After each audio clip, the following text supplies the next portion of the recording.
یہ بات ہے 18ویں صدی کے آخر کی، جب ہندوستان پر شاہ عالم ثانی کی برائے نام حکومت تھی۔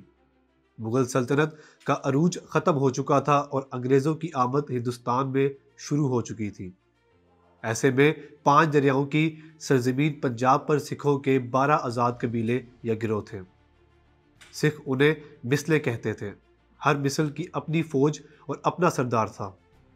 یہ آپس میں بھی لڑتے رہتے تھے، لیکن بیرونی حملے کی صورت میں یہ اکٹھے ہو جایا کرتے تھے اور اس متحدہ فوج کو خالصہ کہتے تھے۔ انہیں مثلوں میں سب سے بڑی فوج رکھنے والی مثل گوجرانوالہ کے پاس تھی، جسے شکر چکیاں مثل کہتے تھے۔ کہتے ہیں اس کی جنگجوؤں کی تعداد 15,000 تک تھی، لیکن 1792 میں ایک 12 سالہ لڑکے کو اس مثل کا سردار بنا دیا گیا، اور پھر اپنے باپ کا یہ اکلوتا بیٹا نہ صرف شکر چکیاں مثل بلکہ پورے خالصہ کا سردار بن گیا۔ اس 12 سالہ نوجوان کے 2 بڑے دشمن تھے، ایک مغرب سے آنے والے افغانی حملہ آور، دوسرے مشرق میں گورے یعنی کمپنی کی حکومت۔ لیکن ایک تیسرا دشمن بھی تھا جس سے اسے روز لڑنا پڑتا تھا، اور وہ تھی اس کی اپنی سکھ برادری۔ پاکستانی پنجاب کے شہر گوجرانوالہ میں پیدا ہونے والے اس لڑکے کو آج دنیا پنجاب کے مہاراجہ رنجیت سنگھ کے نام سے جانتی ہے۔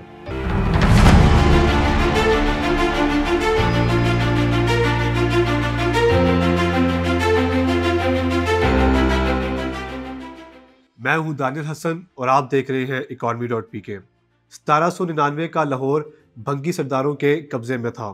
بھنگیوں سے لاہور کو چھیننا زیادہ مشکل نہیں تھا، لیکن اس میں اصل مسئلہ تھا افغانستان سے احمد شاہ ابدالی کے جانشینوں کے حملے۔ وہ کیوں؟ وہ اس لیے کہ جب سے مغلوں کی سلطنت کمزور ہوئی تھی، لاہور افغانستان کے حکمران احمد شاہ ابدالی اور اس کے جانشینوں کے کنٹرول میں آ گیا تھا، اور وہ کسی دوسرے کے قبضے کو پسند نہیں کرتے تھے اور حملہ کر دیتے تھے۔ اس لیے جب بھنگی سرداروں کا لاہور پر قبضہ ہوا تو احمد شاہ ابدالی کا پوتا شاہ زمان واپس لاہور کی طرف آیا۔ اس نے لاہور پر بھی بآسانی قبضہ کر لیا۔ وہ لاہور کے قلعے میں بیٹھ کر سکھوں سے فیصلہ کن لڑائی کرنا چاہتا تھا، لیکن پیچھے کابل میں حالات خراب ہو گئے۔ اسے اپنا تخت خطرے میں محسوس ہوا تو وہ لاہور میں اپنا نمائندہ چھوڑ کر افغانستان واپس چلا گیا، لیکن واپسی پر اس کے ساتھ ایک مسئلہ ہو گیا۔ وہ یوں کہ راستے میں اسے دریائے جہلم کراس کرنا پڑا۔ دریا میں طغیانی تھی، بہاؤ تیز تھا، لہریں اونچی تھیں۔ ایسے میں دریا پار کرتے ہوئے اس کی بہت سی قیمتی توپیں جہلم کے پانیوں میں ڈوب گئیں۔ توپیں اس دور میں جنگ کا اہم ترین ہتھیار تھیں۔ یہ جنگوں میں ویسا ہی اہم کردار ادا کرتی تھی جیسا کہ آج کل کے خطرناک میزائل کرتے ہیں۔ یہ توپوں کا نقصان بہت بڑا تھا، جسے پورا کرنا بہت ضروری تھا، لیکن اس کے لیے شاہ زمان کو وہاں رک کر دریا کے نیچے ہونے کا انتظار کرنا پڑنا تھا، جس کے لیے اس کے پاس وقت نہیں تھا۔ یہ توپیں اس کے لیے اتنی اہم تھیں کہ وہ ان کے لیے کچھ بھی کر سکتا تھا، یہاں تک کہ لاہور بھی دے سکتا تھا۔ تو ایسے میں شاہ زمان نے اپنے دشمن یعنی رنجیت سنگھ سے ایک معاہدہ کیا۔ وہ یہ کہ اگر رنجیت سنگھ شاہ زمان کو دریا سے توپیں نکلوا کر بھجوا دے تو وہ لاہور پر اس کی حکومت تسلیم کر لے گا، یعنی اسے فتح کرنے کے لیے حملے نہیں کرنے پڑیں گے۔ ویسے بھی اسے اطلاع مل چکی تھی کہ اس کا نمائندہ لاہور کی حفاظت نہیں کر پا رہا۔ شہر ایک بار پھر بھنگی سرداروں کے قبضے میں جانے والا ہے، سو لاہور کو ایک قابل اور افغانستان کا دوست حکمران چاہیے تھا تاکہ اس کے ہوتے ہوئے افغانستان سے حملہ آور لاہور کا رخ نہ کرے۔ رنجیت سنگھ کو یہ پیشکش قبول تھی، سو اس نے 8 توپیں دریائے جہلم سے نکلوا کر پشاور بھجوا دی، کیونکہ پشاور اس وقت ابدالیوں کی افغان سلطنت کے زیر اثر تھا۔ پشاور کے عین وسط میں ایک قلعہ ہے جسے ہم بالا حصار کہتے ہیں۔ یہ قلعہ احمد شاہ درانی کے زیر استعمال رہا ہے۔ آج کل یہاں فرنٹیئر کور کا ہیڈ کوارٹر ہے۔ تو اب رنجیت سنگھ نے افغانستان کو تو ساتھ ملا لیا، لیکن پھر بھی لاہور کو باقاعدہ فتح کرنے کا کام اسے ہی کرنا تھا۔ ادھر لاہور میں بھی لاہوری کسی مستقل حکومت کے نہ ہونے سے بہت پریشان تھے۔ وہاں نہ اہل بھنگیوں کی آپسی لڑائیوں کے باعث کسی کی جان محفوظ تھی اور نہ عزت اور مال۔ تو ایسے میں شہر کے لوگوں کو ایک طاقتور مقامی اور مستقل حکمران کی کمی محسوس ہوتی تھی۔ شہر کے چند بڑوں کے خیال میں رنجیت سنگھ اس کمی کو پورا کرنے کی صلاحیت رکھتا تھا، تو ایسے میں رنجیت سنگھ سے رابطہ کیا گیا۔ کہتے ہیں کہ شہر کے مسلمانوں سمیت کئی اہم لوگوں نے مل کر رنجیت سنگھ کو لاہور کا کنٹرول سنبھالنے کے لیے خطوط بھی لکھے۔ رنجیت سنگھ پہلے سے تیار بیٹھا تھا، ایسے میں اس کی طاقتور ساس نے بھی اس کی مدد کی۔ یہ اچانک اس کی ساس کہاں سے آ گئی؟ تو قصہ یہ تھا کہ رنجیت سنگھ کی شادی ایک طاقتور مثل کنیہا مثل میں ہوئی تھی، جہاں اس کی ساس سدا کور کا حکم چلتا تھا۔ سدا کور کو بھی لاہوریوں کی پریشانی کا اندازہ تھا۔ اسے رنجیت سنگھ کو لاہوریوں کی طرف سے بھیجے جانے والے خط کا بھی علم تھا۔ وہ سیانی خاتون تھی۔ اس نے رنجیت سنگھ کو قائل کر لیا کہ اگر تم نے لاہور پر حکمرانی قائم کر لی تو پورا پنجاب تمہارا ہوگا، کیونکہ تاریخ کا سبق یہ ہے کہ جو لاہور پر حکومت کرتا ہے وہی پنجاب کے تخت پر بھی بیٹھتا ہے۔ بات رنجیت سنگھ کی سمجھ میں آ گئی۔ اس نے لاہور میں جاسوس بھیج دیے۔ لاہور کے طاقتور لوگ اور خصوصاً مسلمان بھنگیوں کے خلاف رنجیت سنگھ کے ساتھ ہو گئے۔ انہوں نے شہر کا دروازہ کھولنے کا وعدہ کر لیا۔ تو جولائی 1799 میں رنجیت سنگھ جب لاہور کے لیے چلا تو 3 بھنگی سرداروں میں سے 2 تو شہر چھوڑ کر بھاگ گئے۔ تیسرا سردار چت سنگھ شہر کے اندر مورچہ زن ہو گیا۔ لیکن جب رنجیت سنگھ سے ساز باز کرنے والوں نے شہر کے دروازے ہی کھول دیے تو چت سنگھ 500 سپاہیوں کے ساتھ حضوری باغ میں چونکے نکال کر کھڑا ہو گیا۔ یہ وہی حضوری باغ ہے جو بادشاہی مسجد اور شاہی قلعے کے درمیان میں واقع ہے۔ اب ظاہر ہے مقابلہ تو ہو نہیں سکتا تھا، اس نے بغیر لڑے ہتھیار ڈال دیے۔ رنجیت سنگھ نے اس کی جان بخش کرتے ہوئے اسے خاندان سمیت شہر بدر کر دیا۔ یوں 1799 میں لاہور بغیر کسی خون ریزی کے رنجیت سنگھ کے راج میں آ گیا۔ لاہور کی فتح رنجیت سنگھ کی زندگی کا اہم ترین واقعہ تھا، کیونکہ یہیں سے سکھ سلطنت کی بنیاد رکھی گئی تھی۔ لاہور میں ہی 2 سال بعد اس کا پہلا بیٹا کھڑک سنگھ پیدا ہوا، جس کے لیے 40 دن کا جشن منایا گیا، اور 1801 میں ہی بیساکھی کے میلے میں رنجیت سنگھ کو مہاراجہ کا خطاب دے دیا گیا۔ باقاعدہ تاج پوشی ہوئی اور پنجاب کی پہلی سکھ سلطنت کی بنیاد رکھ دی گئی۔ اب رنجیت سنگھ مثل شکر چکیاں کا سردار نہیں تھا، بلکہ ایک مہاراجہ تھا جس کا راج لاہور سے بھی آگے بڑھنے کو تیار بیٹھا تھا۔ اب رنجیت سنگھ کے بڑھتے قدموں کو روکنا مشکل ہو رہا تھا۔ رنجیت سنگھ ایک کے بعد ایک جاگیر کو باجگزار بناتا جا رہا تھا، یعنی ایسی جاگیر جس کا سربراہ رنجیت سنگھ کو ٹیکس ادا کرنے کا پابند ہوگا۔ لاہور کے بعد جموں، پھر نورپور، چنیوٹ اور جنگ بھی رنجیت سنگھ کے راج کا حصہ بن گیا۔ 1803 تک رنجیت سنگھ کا راج راولپنڈی کو چھو رہا تھا۔ اب لاہور سے پنڈی کے راستے کے تمام جاگیردار رنجیت سنگھ کے باجگزار تھے، لیکن اسے اپنے راج کی شان کے لیے ایک توپ چاہیے تھی۔ یہ توپ تھی زمزمہ توپ۔ 1805 میں رنجیت سنگھ نے امرتسر پر قابض بھنگیوں سے مطالبہ کیا کہ وہ ان کے دادا کے ساتھ کیے گئے وعدے کے مطابق بھنگیوں کی مشہور زمانہ زمزمہ توپ اس کے حوالے کر دیں۔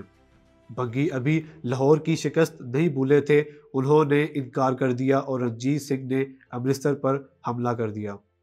جیسے بھنگی لاہور میں اسے نہیں روک پائے تھے، امرتسر میں صورتحال اس سے بھی تھوڑی نازک تھی۔ 2 گھنٹے میں شہر فتح ہو گیا، اور زمزمہ توپ آج لاہور کے عجائب گھر کے باہر پنجاب یونیورسٹی کی درمیانی سڑک پر رکھی ہے، جسے آپ آج بھی دیکھ سکتے ہیں۔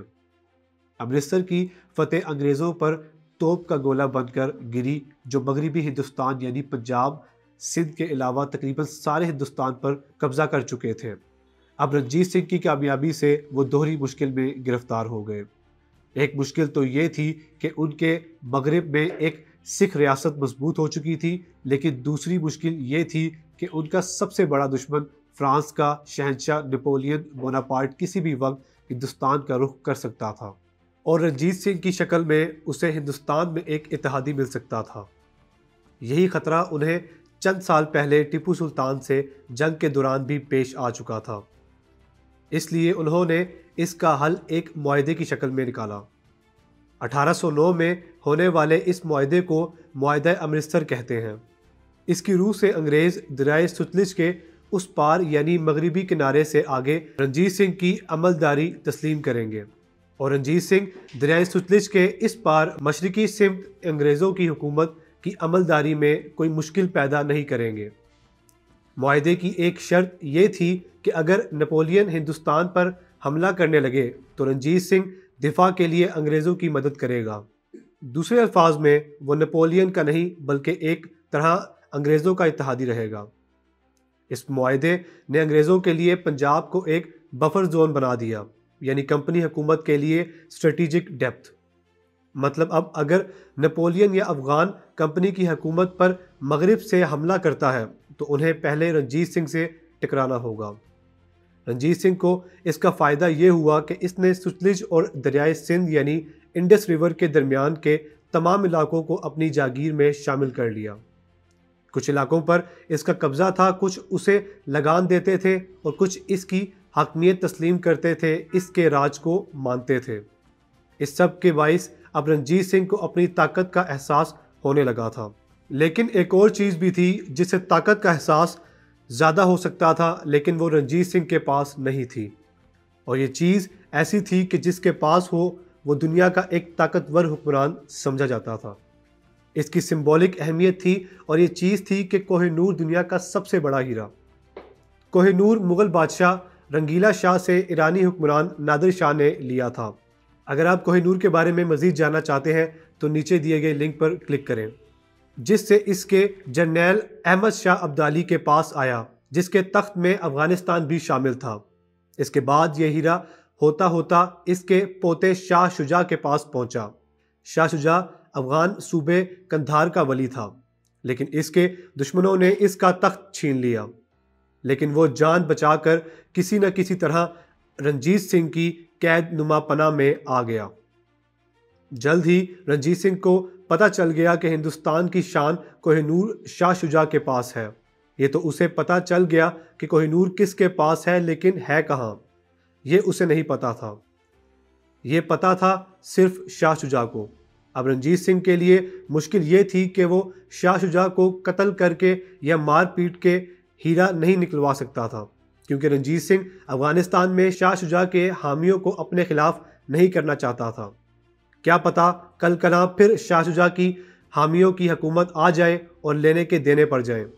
دوسری طرح شاہ شجاع انگریزوں کا بھی اتحادی تھا، تو لباب یہ تھا کہ شاہ شجاع کے ساتھ زبردستی نہیں ہو سکتی تھی، اور شاہ شجاع ظاہر ہے اپنی خوشی سے تو یہ ہیرا رنجیت سنگھ کو دینے والا تھا نہیں۔ لاہور میں موچی گیٹ سے تھوڑا آگے جائیں تو پرانے اندرون اکبری گیٹ کے پاس ایک بڑی حویلی ہے جسے مبارک حویلی کہتے ہیں۔ لاہور کی مشہور نثار حویلی بھی اسی کا ایک حصہ ہے، جہاں سے ہر سال محرم کا جلوس نکلتا ہے۔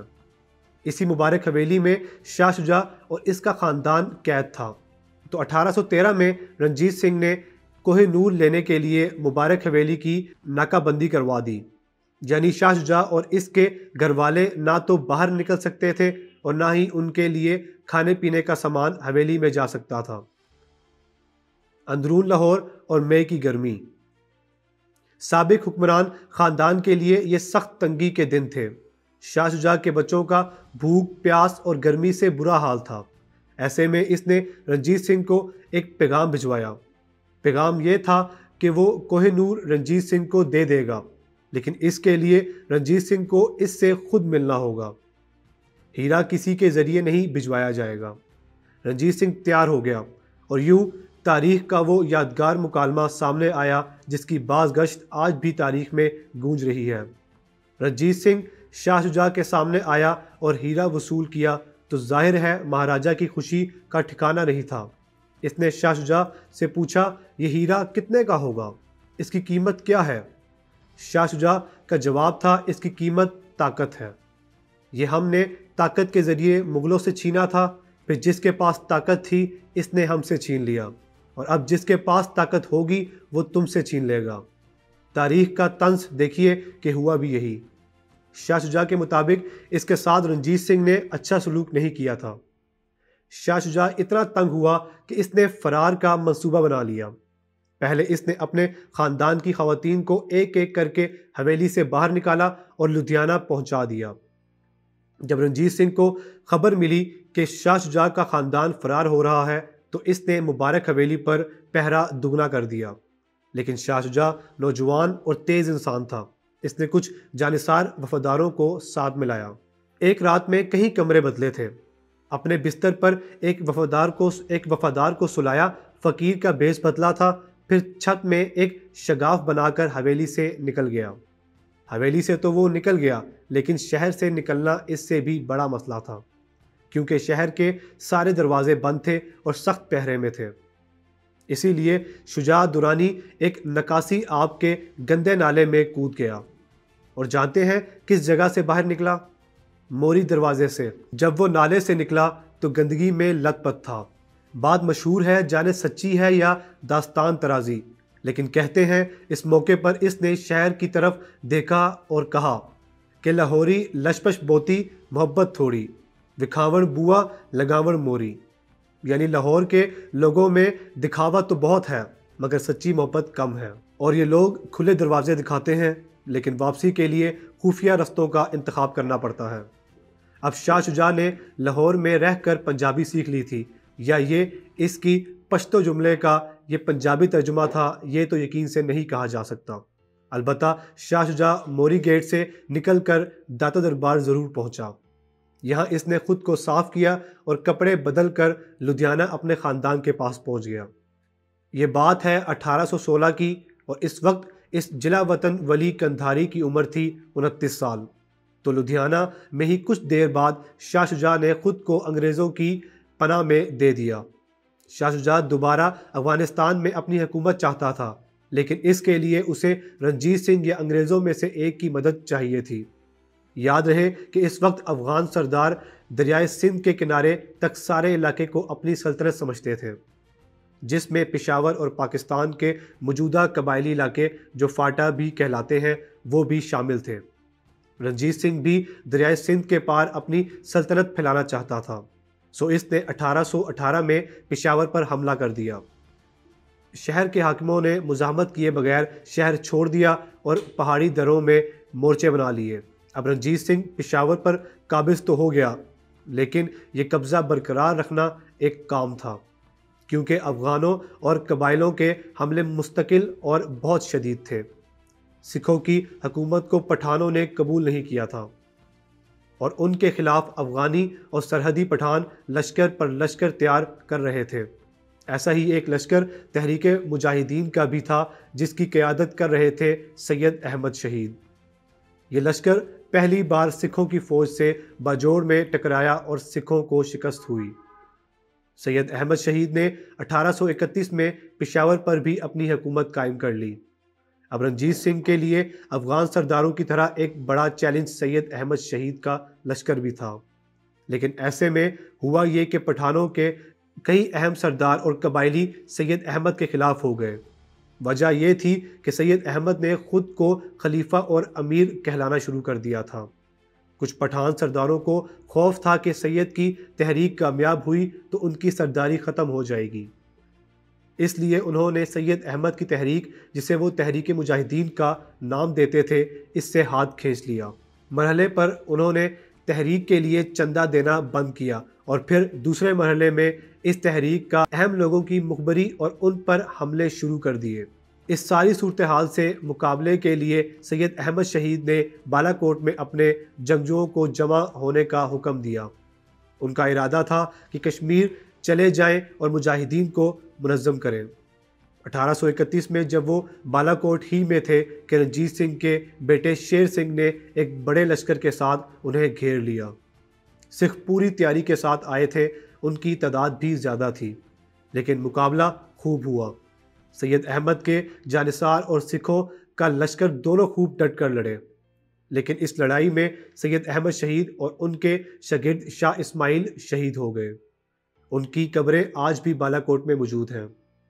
یوں رنجیت سنگھ کے لیے ایک خطرہ جو سرحدی علاقوں سے آیا تھا ٹل گیا، لیکن کہا جاتا ہے کہ رنجیت سنگھ کو جب پتہ چلا کہ اس کے بیٹوں نے سید احمد اور شاہ اسماعیل کو شہید کر دیا ہے تو وہ غصے میں آ گیا، کیونکہ وہ مسلمانوں میں سیدوں کے مقام و مرتبے کو جانتا تھا۔ اس نے اپنے بچوں سے بولا، تم سیدوں کو مار آئے ہو، اب ہماری خیر نہیں۔ مہاراجہ رنجیت سنگھ کی فتوحات کا سلسلہ اس کی زندگی کے آخر تک جاری رہا۔ اپنی موت سے 3 سال پہلے 1836 تک وہ ڈیرہ غازی خان، ڈیرہ اسماعیل خان، ٹانک اور بنو کو بھی اپنی سلطنت میں شامل کر چکا تھا۔ اس دور میں خیبر پختونخوا میں بڑی تعداد میں سکھ بھی آباد ہوئے جو آج بھی وہاں آباد ہیں۔ اس دوران ایک اہم واقعہ ہوا کہ فرانسیسی شہنشاہ نپولین بوناپارٹ کو واٹرلو کی جنگ میں شکست ہوئی۔ نپولین کے 4 جنرل، جن میں جنرل ونچورا بہت مشہور ہیں، واٹرلو کی جنگ کے بعد پنجاب آ گئے۔ انہوں نے راجہ رنجیت سنگھ کے پاس ملازمت کر لی۔ لاہور میں لوئر مال پر یہ جو سول سیکریٹریٹ کی بلڈنگ ہے، اس کے پاس سے گزرتے ہوئے کم ہی لوگوں نے سوچا ہوگا کہ یہ بلڈنگ انگریزوں نے نہیں بلکہ رنجیت سنگھ کے دور میں فرانسیسیوں کی نگرانی میں بنی تھی اور اپنے لیے ہی بنوائی تھی۔ یہ عمارت ایک فرانسیسی جنرل جین فرانس الرٹ کا گھر تھی۔ جنرل الرٹ سکھ سپاہیوں کا ٹرینر بھی تھا اور اتنی سخت ٹریننگ دیتا تھا کہ کہیں کہیں جوان فرار ہونے کی کوششوں میں رہتے تھے۔ اس کی تربیت پر ایک واقعہ یہ بھی مشہور ہے کہ ایک سکھ سپاہی ٹریننگ کے دوران رو پڑا تو جنرل الرٹ نے اسے گولی مار دی اور کہا کہ یہ شخص خالصہ یعنی سکھ فوج کے لیے شرمندگی کا باعث ہے۔ یاد رہے کہ فرانسیسی جنرلوں کی زیر کمان فورسز مہاراجہ کی عام فورسز نہیں بلکہ ایلیٹ فورسز تھی۔ جنرل الرٹ اور اس کی بیٹی میری شرلٹ کی قبریں منشی چیمبرز میں آج بھی موجود ہیں۔ مہاراجہ رنجیت سنگھ کے متعلق یہ بھی مشہور ہے کہ اس نے کابل فتح کیا تھا۔ یہ بات درست نہیں۔ کابل انگریزی فوج نے 1839 میں فتح کیا تھا اور شاہ شجاع کو تخت پر بٹھایا تھا۔ ہاں اتنا ضرور ہے کہ راجہ رنجیت سنگھ نے معاہدے کے تحت اس مہم میں انگریزوں کی مدد ضرور کی تھی، لیکن جب رنجیت سنگھ کی سلطنت اپنے عروج پر تھی تو اسے ایک بڑا نقصان بھی ہوا۔ وہ یوں کہ اس کا سب سے قابل جرنیل ہری سنگھ نلوا، جس کی مدد سے اس نے سیالکوٹ، قصور، ملتان، کشمیر، پشاور فتح کیا تھا، وہ ہلاک ہو گیا۔ ہری سنگھ نلوا افغانوں کو شکست دینے کے لیے مشہور تھا۔ پاکستانی علاقے ہزارہ میں ہری پور شہر اسی کی یادگار ہے۔ اس نے افغانوں سے کشمیر اور موجودہ خیبر پختونخوا کے علاقے چھین کر انہیں افغانستان کی موجودہ سرحدوں تک دھکیل دیا تھا۔ آج پاکستان اور افغانستان کے درمیان جو سرحد ہے جسے افغان حکومت ڈیورنڈ لائن کہتی ہے، یہ دراصل انہی علاقوں سے گزرتی ہے جو رنجیت سنگھ نے افغانستان کو پیچھے دھکیل کر حاصل کیے تھے۔ سکھوں نے افغانستان کی دورانی سلطنت سے چھینے تھے۔ افغانستان آج بھی سرکاری طور پر اس سرحد کو تسلیم نہیں کرتا، حالانکہ ان علاقوں کو افغانستان سے الگ ہوئے تقریباً 200 سال ہو چکے ہیں اور ان میں سے کئی علاقے پہلے بھی کبھی افغانستان کے مستقل کنٹرول میں نہیں رہے، بلکہ افغان حکومت کے عارضی تسلط میں جانے سے پہلے یہ ہندوستان کی مغلیہ سلطنت کا حصہ تھے، بلکہ مغلیہ سلطنت کو ایک عرصے تک افغانستان کے مرکز کابل تک پھیلی ہوئی تھی۔ یہ سب بتانے کا مقصد یہ ہے کہ ہری سنگھ نلوا سکھ سلطنت کے لیے انتہائی اہم جرنیل تھا، اور راجہ رنجیت سنگھ کو اس کی موت کا دکھ تو تھا، لیکن اس سے بھی بڑا دکھ یہ تھا کہ اتنا بڑا جرنیل کسی بڑی جنگ میں نہیں مارا گیا، بلکہ ایک وہ چھوٹی سی جھڑپ کی نظر ہو گیا تھا جس سے وہ بڑی آسانی سے بچ بھی سکتا تھا۔ ہوا یوں کہ افغانوں نے پاکستان کی موجودہ خیبر ایجنسی کے قریب ایک مقام پر دھاوا بول دیا۔ یہاں ہری سنگھ نلوا ایک قلعہ بنوا رہا تھا کہ اچانک اس کا سامنا افغان فوج کے ایک گروپ سے ہو گیا۔ یہ گروپ تو چھوٹا سا تھا، لیکن اس وقت ہری سنگھ کے پاس اس سے بھی کم سپاہی تھے۔ نتیجہ یہ نکلا کہ ہری سنگھ ساتھی سمیت جان گنوا بیٹھا۔ البتہ افغان فوج قلعے پر قبضے میں ناکام رہی۔ رنجیت سنگھ کے دوسرے اہم جرنیل بھی مسلسل جنگوں کی نظر ہو رہے تھے، کیونکہ جنگ مسلسل جاری تھی۔ ایسے میں رنجیت سنگھ بھی اپنی صحت سے بہت لاپرواہ ہو چکا تھا۔ بہت زیادہ شراب پینے اور مسلسل جنگوں کی وجہ سے وہ 1830 کے بعد بیمار رہنا شروع ہو گیا۔ 1835 کے موسم برسات کی ایک رات رنجیت سنگھ کو دورہ پڑا اور اس کا دایاں حصہ مفلوج ہو گیا۔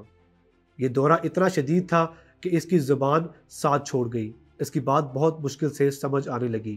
اس کے باوجود وہ لاہور میں دربار لگاتا رہا۔ 1.5 سال بعد فالج کا پھر حملہ ہوا جس نے پنجاب کے پہلے سکھ حکمران کو بے بس کر دیا، اتنا بے بس کہ وہ بستر سے لگ گیا۔ اگلے سال تیسرا حملہ ہوا۔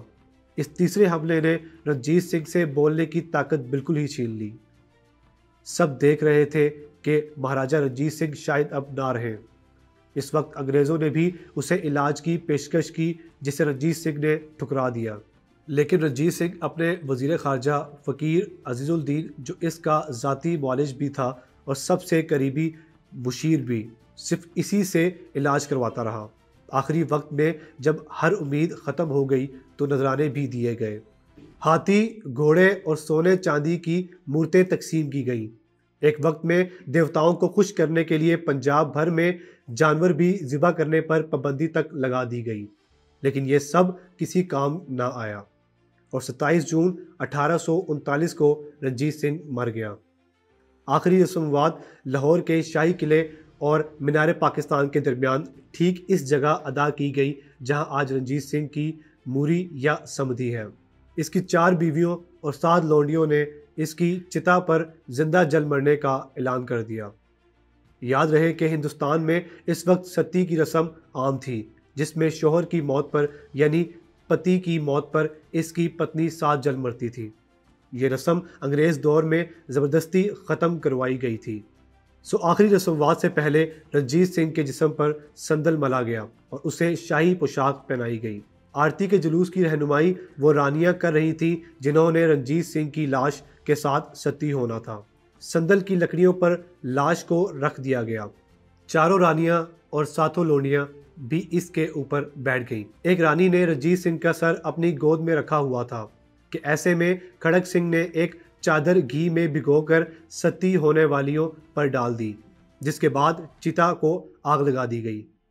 چتا جلانے کے چوتھے روز مہاراجہ کی راکھ اور ہڈیاں جمع کر کے گنگا میں بہانے کے لیے روانہ کر دی گئیں۔ رنجیت سنگھ کے دور میں سلطنت لاہور کی حدود سندھ سے لے کر چین، افغانستان اور دلی تک پھیل گئی تھی۔ اتنی بڑی سلطنت کو سنبھالنا اس کے جانشینوں کے بس کی بات نہیں تھی۔ رنجیت سنگھ کے بعد اس کا بیٹا کھڑک سنگھ اس کی وصیت کے مطابق مہاراجہ بنا، لیکن اب راج زوال کا شکار تھا۔ مختصر وقت میں رنجیت سنگھ کے بیٹے ایک ایک کر کے مہاراجہ بنتے رہے، لیکن سلطنت کمزور ہوتی چلی گئی۔ پھر 1845 اور 48 میں سکھوں کی انگریزوں کے ساتھ 2 جنگیں ہوئیں۔ دوسری جنگ 1848 میں یوں ختم ہوئی کہ ایسٹ انڈیا کمپنی کی فوج نے لاہور پر قبضہ کر لیا۔ یوں ہندوستان کی آخری آزاد سلطنت پنجاب بھی انگریزوں کے قبضے میں چلی گئی۔ آخری وقت لاہور کے تخت پر رنجیت سنگھ کا 10 سالہ بیٹا دلیپ سنگھ بیٹھا تھا۔ انگریزوں نے دلیپ سنگھ کو لندن بھیج دیا، جہاں اس نے خود اپنے ہاتھوں سے کوہ نور ہیرا ملکہ وکٹوریہ کو پیش کیا، اور یوں شاہ شجاع کی تاریخی پیش گوئی درست ثابت ہوئی۔ اس موقع پر کہا گیا کہ چونکہ انگریز پرانی جنگوں میں سکھوں کی مدد کرتے رہے تھے، اس لیے یہ ہیرا تحفے کے طور پر پیش کیا جا رہا ہے۔ 105 کیرٹ کا کوہ نور آج بھی ملکہ برطانیہ کے تاج کا حصہ ہے اور اسے ٹاور آف لندن میں محفوظ کیا گیا ہے۔ پاکستان اور بھارت دونوں ہی اس ہیرے پر اپنا حق جتاتے ہیں۔ برطانیہ میں پاکستانی اور برطانوی شہریوں نے تو کوہ نور کی واپسی کے لیے مقدمات بھی دائر کیے ہیں، لیکن کوئی نتیجہ نہیں نکلا۔ انگریزوں نے رنجیت سنگھ کے دربار سے صرف کوہ نور ہی نہیں لوٹا تھا، بلکہ پورے ہندوستان سے بہت کچھ لوٹ کر برطانیہ منتقل کر دیا تھا۔ صرف اس بات سے اندازہ لگائیں کہ ملکہ وکٹوریہ نے 1856 میں لاہور سے لوٹے گئے ہیروں کا ایک ہار بھی بنوایا تھا۔ یہ ہار اپنے دور کا سب سے مہنگا ہار تھا اور اسے کارونیشن نیکلس کہا جاتا ہے۔ اس ہار کا مرکزی ہیرا لاہور ڈائمنڈز کہلاتا ہے۔ برطانوی شاہی خاندان آج بھی یہ ہار استعمال کر رہا ہے۔ رنجیت سنگھ کا بیٹا دلیپ سنگھ کچھ عرصہ برطانیہ میں رہا، انگریزی تعلیم حاصل کی، اسے برطانیہ سے وظیفہ بھی ملتا تھا، لیکن دلیپ سنگھ جوان ہوا تو انگریزوں کے خلاف ہو گیا۔ وہ روس کی مدد سے اپنے باپ کا تخت دوبارہ حاصل کرنے کی کوشش کرتا رہا، لیکن ناکام ہونے پر انتہائی غربت کے عالم میں وہ پیرس چلا گیا، جہاں 1893 میں اس کی موت ہو گئی۔ یوں سکھ سلطنت کے تخت کا یہ آخری دعوے دار بھی دنیا چھوڑ گیا۔ اس کی زندگی پر ایک فلم بلیک پرنس بھی بنائی گئی تھی۔ رنجیت سنگھ کی کہانی پنجاب کی کہانی ہے، لاہور کی کہانی ہے۔ اس طرح کی مزید ویڈیوز دیکھنے کے لیے economy.pk کو سبسکرائب کریں۔ شکریہ۔